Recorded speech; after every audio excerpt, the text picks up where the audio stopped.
Ministro Justiça Tiago Amaral Sarmento Ateteng, cidadão Timor-Leste ne bebas serviço e livre, lá a autorização Estado, se lá com nacionalidade Timor-Leste. Ministro Justiça Tiago Amaral Sarmento declara a jornalista Sira e a edifício Ministério Justiça Colmera Dili, sexta-feira semana foi no encontro. E a lei número C/2022, artigo Sanore Singhat Hateteng, cidadão Timor-Wan ne bebas serviço e livre, lá com siranya nacionalidade e Timor-Leste, no lá ia direito a tuhetang raia Timor-Leste. Lei número 9, 2022, e artigo 14, atenção para a instituição toda. Artigo 14, em Baculia. Cidadão Timor-Sira, sem lá com nacionalidade, Bahira, Sira, serviço militar ao país selo, sem autorização do Estado ou governo. Sira, serviço funcionário ao país selo, sem autorização do Estado, RDTR ou governo. Ou seja, serviço de polícia ao país selo, sem autorização, nem automaticamente Sira lá com nacionalidade. Ao só cidadão Timor. Atenção da libertad.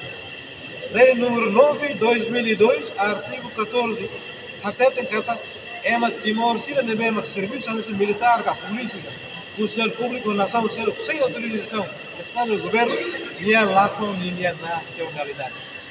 Nem lá com linha nacionalidade, nem lá é direito para reino propriedade de Timor-Leste. Sei não agora acontece, ema balo, mais lá com nacionalidade, mais vamos falar raia Timor, ele não é crime. E o Ministério da Justiça dá informação ele halo avaliação e sei halo participação. Estamos aí, então é caso vai acontecer não. E também tribunal atenção, e tem juiz atenção, lei dele. Então e a decisão vai afinal a favor vai de estrangeiro. Então será. Se lá com nacionalidade, se souber a rede nacional vai se vai fazer Timor, tinha limite magbela apply para requisição nacional para ministro da Justiça dele, também não vai mais ser. Autoriza magbela trata de documento PI ou setor social. Se não mais loro ele tem para tratar documento lá vai de crime.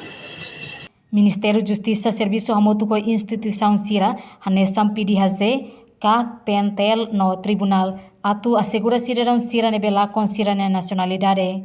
Reportagem Mariquita da Silva, Sabina Sansa, Televisão Timor Post.